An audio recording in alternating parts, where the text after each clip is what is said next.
I've got my new top cut. I actually have it lifted.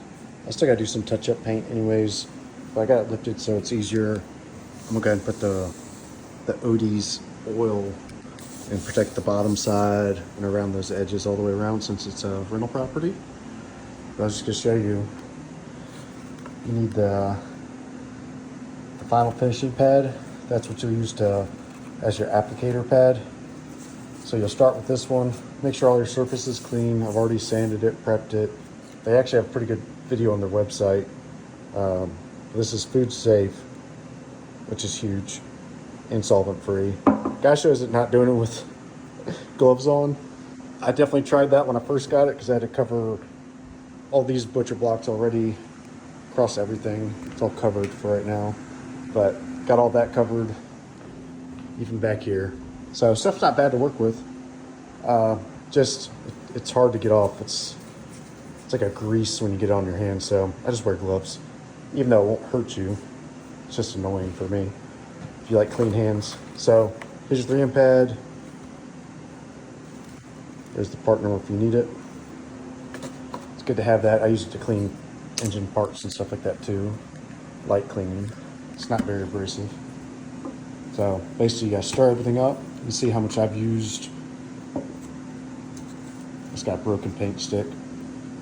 So you gotta stir it up. Stir it for a few minutes. I'd say it's kind of a cleaner smell aroma, but still can be strong. I'm not too big on scents anyways, but it's because I don't have any.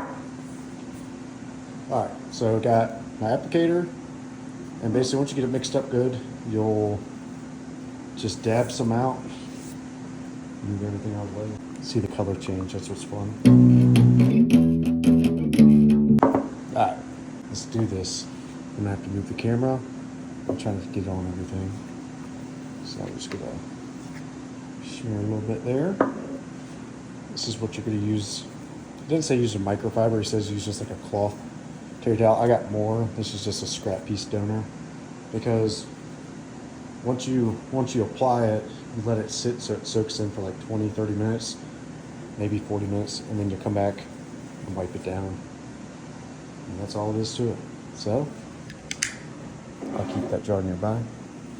And you are going to saturate your cloth. I'm going to go with the grain. Look at that difference already. Look at the color difference. It looks like I got a freaking filter on my camera. And you can see where it just builds up a little bit, so you're just going to keep working it. And I'm pretty much going to cover the top and come around to the sides because my pad will be more loaded up by then.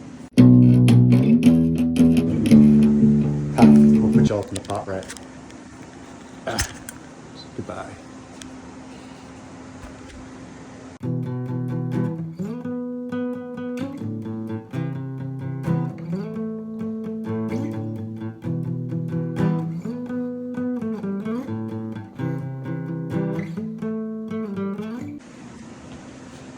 So you can see there's a little puddle right there. It's all gonna wipe out. It's hard, you can try to come back. I'm a little heavy, but that's just extra work for me. It's not a big deal. I just wanna make sure this thing's gonna get coated. So just double check that ingrain. Make sure that all looks good. I got underneath all there. And I went ahead and hit these side pieces. But a little different color too, so. All right, I'll come back when I wipe it down. Like it. What do you guys think? Add some warmth.